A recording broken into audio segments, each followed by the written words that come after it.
Shalom Uvracha. Nous venons de quitter Pesach Sheni, la Iloula de Rabbi Meir Balanes, et nous nous dirigeons maintenant directement vers Lag BaOmer. Ce sera ce samedi soir et dimanche, le 33e jour de l'Omer, la Iloula de Rabbi Shimon Bar Yochai, ce grand luminaire de la Torah qui a dévoilé la Torah qui était jusque-là cachée et qui nous a donné sa splendeur, c'est-à-dire le Saint Zohar.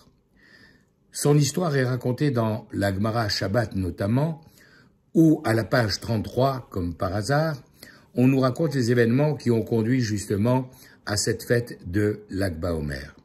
On nous rapporte la discussion entre différents sages sur ce que la civilisation romaine a apporté en bien ou en mal, et comme Rabbi Shimon était particulièrement critique, il a fallu que, comme il a été dénoncé aux autorités, avec son fils Rabbi Elazar, il s'enfuit.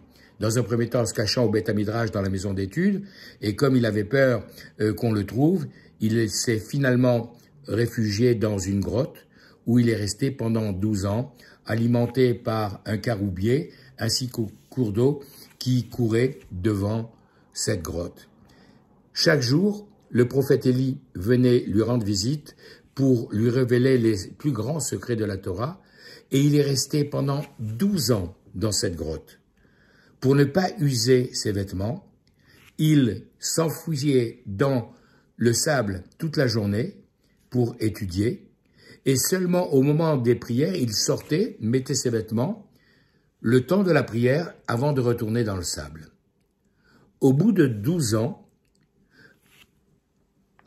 le Eliyahu Hanavi est venu à la porte de la grotte et a dit « Mais il n'y a personne qui va avertir Bar Yochai que l'empereur qui avait pris un décret de mort contre lui est décédé. » Et à l'époque, quand un dirigeant, un empereur mourait, immédiatement on déchirait tous les décrets qu'il avait pris pour faire table rase et permettre à son successeur de commencer à régner sans aucune contrainte en repartant d'une feuille entièrement blanche. Alors, Rabbi Shimon Bar Yochai et son fils Rabbi Elazar sont sortis, et après 12 ans d'absence, de coupure complète du monde, qu'est-ce qu'ils voient? Des Juifs qui sont là, en train de vaquer à leurs occupations dans les champs, en train de labourer, de moissonner. Et ils se disent quoi?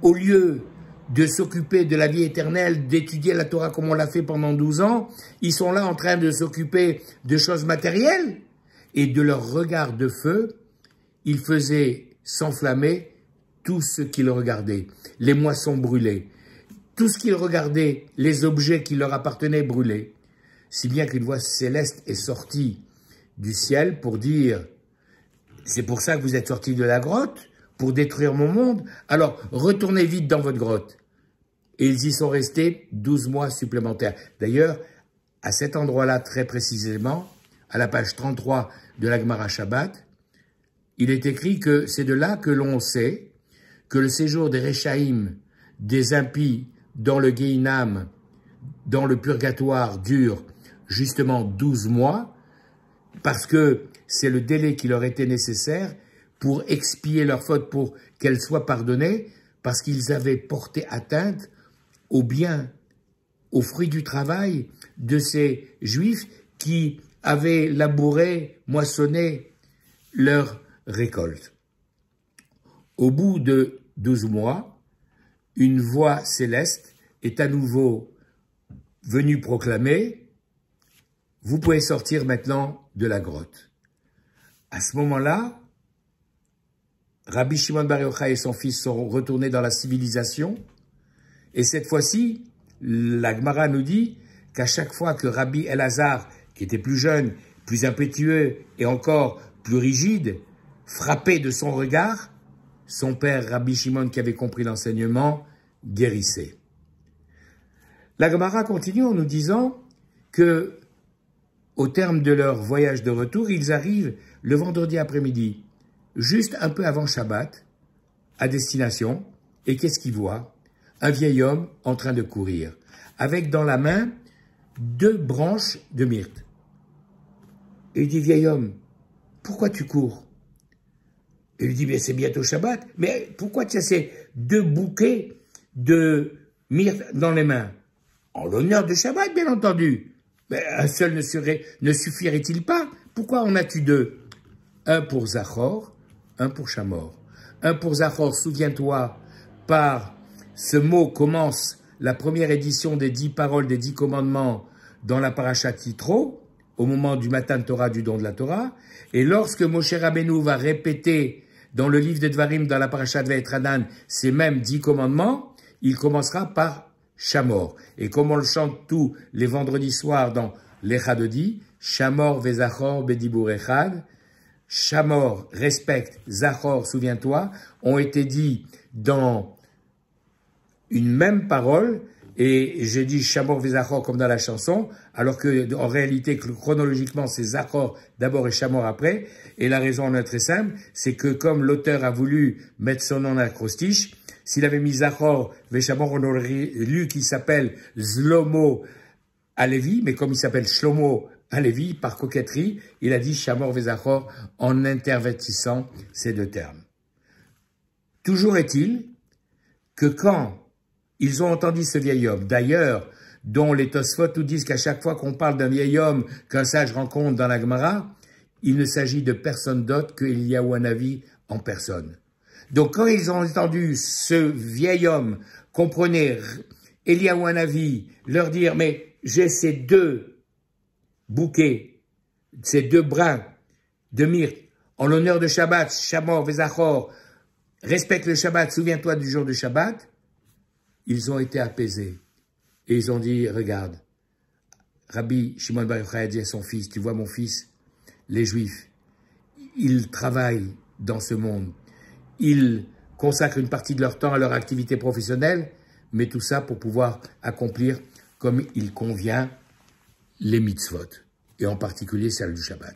D'où la question, mais dans cette histoire magnifique qui nous raconte la vie de Rabbi Shimon Bar Yochai et le début de son influence sur le peuple juif qui rayonne jusqu'à aujourd'hui, puisque à Méron, malheureusement, cette année, à cause des circonstances et de la guerre qui continue et du fait que ça serait une cible trop facile pour nos ennemis, les rassemblements ont été interdits, mais même si on ne peut pas y aller avec les pieds, même si on ne peut pas y aller physiquement, par la pensée, samedi soir et dimanche, nous devrons être tous présents à Méron, avec nos prières, par la pensée, avec nos paroles de Torah, et ainsi nous ferons remuer à nouveau les lèvres de ces grands sages. Rabbi Shimon et son fils Rabbi Elazar qui est enterré à côté de lui. Alors se pose la question, mais justement, pour apaiser Rabbi Shimon et surtout son fils impétueux Rabbi Elazar, pourquoi, plus particulièrement, c'est l'exemple du Shabbat qui a été choisi? Pour répondre à cette question, on peut rappeler que dans la Torah, il y a notamment 2 endroits principaux où la mitzvah du Shabbat est enseignée.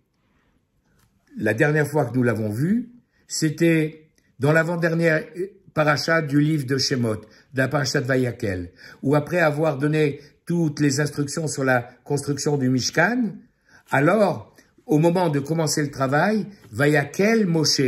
Moshe a rassemblé toute l'assemblée des enfants d'Israël et leur a dit « Ele advarim » voici les choses que l'Éternel vous ordonne de faire.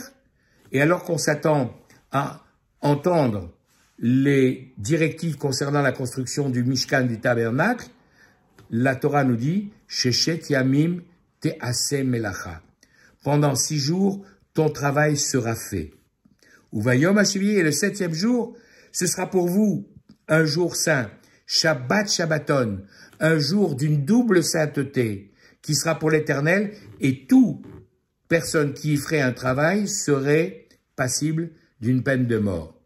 Et cette introduction parlant du Shabbat avant de donner les instructions sur la construction du tabernacle se termine par ce détail surprenant. Lo tevaru esh bechol moshvetechem beyom haShabbat. Vous ne ferez pas de feu dans toutes vos demeures le jour du Shabbat. Tous les commentateurs se sont ingéniés à expliquer, mais pourquoi sur les 39 travaux interdits le Shabbat, c'est celui-là plus particulièrement qui a été choisi? mille et une réponses comme d'habitude, mais dans le cadre de cette réflexion alimentée par Shvile Pinchas, le Rav Pinchas Friedman, je vous en proposerai une, naturellement en relation avec Rabbi Shimon Bar Yochai et son fils. Alors, puisque déjà on a cité ce texte, on peut dire qu'il avait été précédé, comme je l'ai évoqué tout à l'heure dans la parashat Yitro, par le 4e des commandements qui nous disait dans le même sujet l'expression suivante. Zachor et Yom HaShabbat le Kadesho. Souviens-toi du jour du Shabbat pour le sanctifier. Sheshet Yamim Ta'avod. Pendant 6 jours, tu travailleras. Ve'asita Kol Melarta. Et c'est toi qui feras tout ton travail. Et le 7e jour, ce sera Shabbat L'Hashem Elokecha. Un jour de Shabbat, de repos, de cessation d'activité pour l'Éternel, ton Dieu. Lota Ase Kol Melacha. Tu n'y feras aucun travail. Si on compare ces deux textes, il y a quelque chose qui saute aux yeux. Dans ce texte que je viens de lire, Zachor, on nous dit, Ta'aseh, tu feras, Ve'avata, tu travailleras. Alors que dans la parashat Vayakel, on disait, ton travail t'est assez, il sera fait, sous-entendu par d'autres. Et en réalité, cette différence, elle peut s'expliquer par la discussion qu'on trouve dans la Gemara Brachot à la page 35, discussion entre Rabbi Ishmael et Rabbi Shimon Bar Yochai, justement. Où se pose la question, mais il y a 2 versets dans la Torah, un dans la Torah plus exactement, et un au début du livre de Yoshua, qui semblent contradictoires. Dans le 2e paragraphe du schéma qu'on récite matin et soir, on dit « Ve'asafta deganecha » tu engrangeras ton blé. C'est moi qui vais travailler, et je vais engranger mon blé. Alors que dans le 1er chapitre du livre de Yoshua, qui suit tout de suite la Torah, on dit ce verset qu'on répète le samedi matin au moment où on ramène le Sefer Torah dans l'Arche Sainte, en disant « Lo yamu Sefer Torah mipicha yomam balayla » ce rouleau de la Torah ne doit pas quitter tes lèvres, ne doit pas quitter ta bouche jour et nuit. Et la Gemara pose la question, mais comment c'est possible? Si tu étudies jour et nuit, comment tu engranges ton blé? Et si tu engranges ton blé, comment tu peux réciter la Torah sans interruption? Et à cette contradiction apparente, la réponse proposée par les sages est la suivante. C'est de dire que pour Rabbi Ishmael, on voit bien que d'accord, il faut à tous nos moments libres se consacrer à l'étude de la Torah. Mais malgré tout, il faut Torah Tibderech Eretz. Il faut la Torah avec une application dans ce monde matériel parce qu'on a besoin pour nous, pour notre famille, pour nos proches, pour notre société, d'une activité, pour notre subsistance, pour l'économie globale. Alors que Rabbi Ishmael dit ça, son opposant, Rabbi Shimon Bar Yochai, dit non.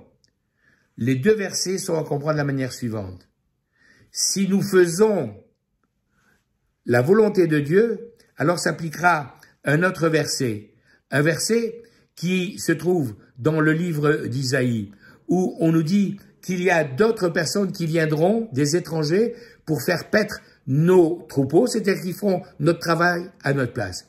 Et Rabbi Shimon Bar Yochai dit, si nous accomplissons la volonté de Dieu, alors d'autres feront notre travail. Mais si on ne fait pas exactement ce que veut Dieu, alors on sera obligé de travailler par nous-mêmes, ve'asafta deganecha.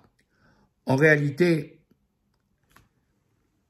cette discussion est arbitrée dans la Gemara par Abaye qui dit « Beaucoup de gens ont essayé de faire comme Rabbi Ishmael, de concilier leur activité professionnelle et leur étude, et ils y sont arrivés. Beaucoup ont essayé de faire comme Rabbi Shimon, se consacrer uniquement à l'étude de la Torah. Seuls les gens d'exception, prêts effectivement à tous les sacrifices, à servir Dieu, à étudier la Torah avec abnégation, y ont réussi, mais c'est une toute petite minorité. Mais Abaye a dit, la halakha pour la grande majorité du peuple, c'est d'avoir une activité professionnelle, de travailler, et d'étudier la Torah naturellement, en y consacrant des moments fixes, parce que c'est notre oxygène, c'est notre raison de vivre et notre moyen de vivre. Alors, par rapport à ça, on peut comprendre maintenant et expliquer le verset et répondre à la question que j'ai posée tout à l'heure. Pourquoi dans la parashat Vayakel, on nous a dit, l'Otevarouesh, pourquoi on a pris ce verset-là, n'allumez pas de feu dans toutes vos maisons. En réalité, Zachor, le 4e commandement qui a été dit sur la montagne, directement par Dieu, il a été dit à la collectivité d'Israël, à tous les enfants d'Israël, en disant, vous devez travailler. Ve'avata, tu travailleras. Ve'asita, tu feras. Alors que dans la paracha de Vayakel, c'est plus Dieu qui parle, c'est Moshe qui parle et qui donne un message à Rabbi Shimon Bar Yochai. Vous allez voir lequel. Il lui dit, ton travail, t'es assez, il se fera. Parce que toi, tu es à un niveau d'élite, toi et la Chevraya Kadisha, ta sainte confrérie, qui étudie avec toi le Zohar, qui a accès à cette Torah cachée, que moi, Moshe Rabbeinu, je n'ai pas révélé puisque je n'ai donné que, au nom de Dieu, la Torah écrite et la Torah orale, la Torah mystique, le Sod, le secret, lorsque le moment sera venu, et il est venu avec ta naissance, Rabbi Shimon Bar Yochai, toi tu la révéleras à ceux qui sont capables d'y accéder. Mais sache une chose, Lotevaru Esh Bechol Mojvoterem. Vous ne devez pas allumer Esh. Esh s'écrit Aleph Shin. Ce sont les deux initiales des mots Elazar et Shimon. Tu dois surveiller ton fils, Elazar, pour qu'il ne mette plus le feu, pour brûler les propriétés et les biens de ces juifs qui essayent de travailler pour assurer leur subsistance. Toi, Shimon, tu dois veiller sur lui et faire que, effectivement, celui qui est à ton niveau, qui peut se consacrer entièrement et à 100% à l'étude de la Torah, très bien, c'est une élite et c'est magnifique. Mais la grande majorité ne sont pas capables de cela. Et ils ont besoin à la fois de travailler, mais aussi d'étudier.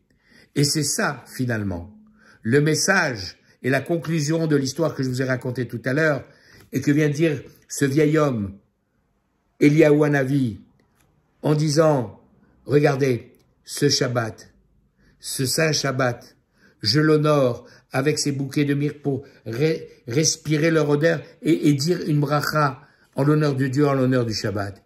Et lorsque Rabbi Shimon a constaté cela, il se tourne vers son fils et lui dit, mon fils, tu vois, regarde le mérite de ces Juifs. Ils n'étudient pas toute la journée la Torah, mais les moments de Torah qu'ils étudient leur permettent de consacrer toute l'activité professionnelle qu'ils ont eue. L'argent, aujourd'hui, ce juif, il a dû courir pour acheter du poisson en l'honneur de Shabbat, acheter de la viande en l'honneur de Shabbat, poser la table, préparer les lumières pour sa femme.